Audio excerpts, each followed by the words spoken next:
Going on YouTube?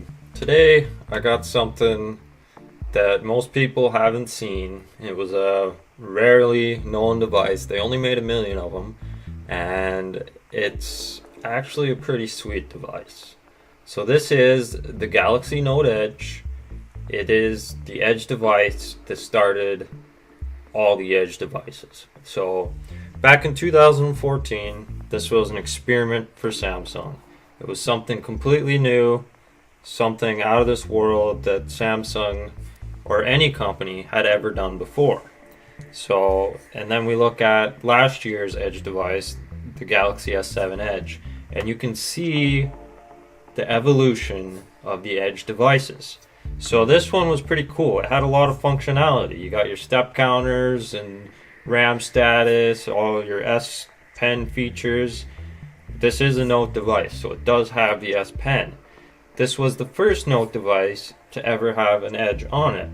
The second one was the Note 7.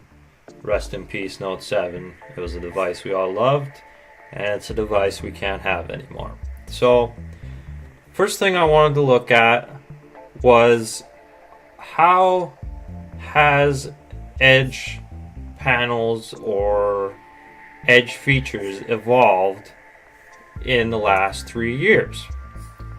So what we're going to look at is the Edge features on the S7 Edge versus that of the Note Edge. So if we look at our S7 Edge, we've got Apps Edge, which we also have on the Note Edge here, but it works a little differently on the Note Edge.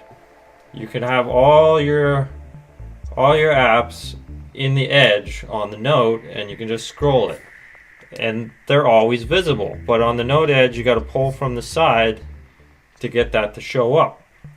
Now on the Note Edge, we have our step counter.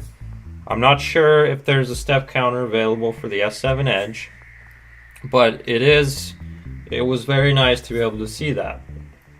And then we got our status, our RAM status, our performance monitor. We also have that on the S7 Edge, but it has evolved into device maintenance. So you can see all the analytics for your entire device right from the Edge, which is pretty sweet.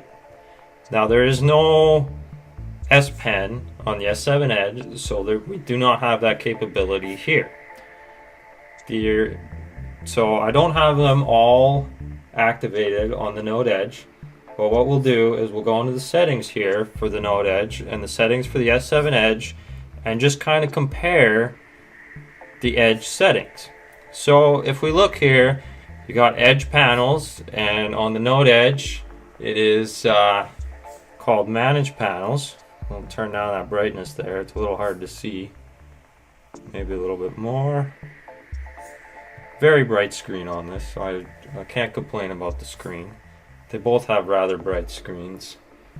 Maybe we can adjust. There, that's a little better. Okay, so we'll take a look here. So we got Manage Panels on the Note Edge and Edge Panels on the S7 Edge. You got Edge Feeds, which is Information Screen on the Note Edge, Information Stream. Edge Lighting, which was something that was new when the S6 Edge came out. This does not have Edge lighting, and this one's always got a text displayed along the edge of the phone. So you see that there, it says King of Phones. So, and this was the absolute king of phones when it came out. It was one of the most expensive Android devices you could buy. I believe it was around $1,000 US when it first came out. So now we'll go into Edge Panels here and see the difference. So you can see the evolution of the Edge panels. You got your quick tools here, which you had on the Note Edge. You just had to pull down from the top and it was always there. But on the S7 Edge, it's an option that you can choose whether or not you want your quick tools. So you got Task Edge, Calendar Edge. You don't really have a Calendar Edge, but you got your Messaging Edge and your Weather Edge and all kinds of other stuff on the Edge panels for the Note Edge. I mean, the evolution of the Edge devices, in my opinion, has gone backwards. I would have liked to see more phones with this large edge that's fully functional, whereas I find myself using the Edge less and less on the newer Edge devices.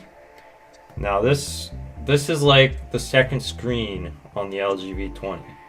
It has a lot of functionality and it just worked well.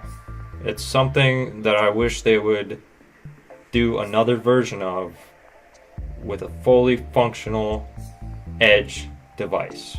So this has been my comparison between the original Edge phone and last year's Edge phone, and I gotta say, we've kind of gone backwards. Although the design is much nicer, we've gone backwards in functionality on the Edge devices.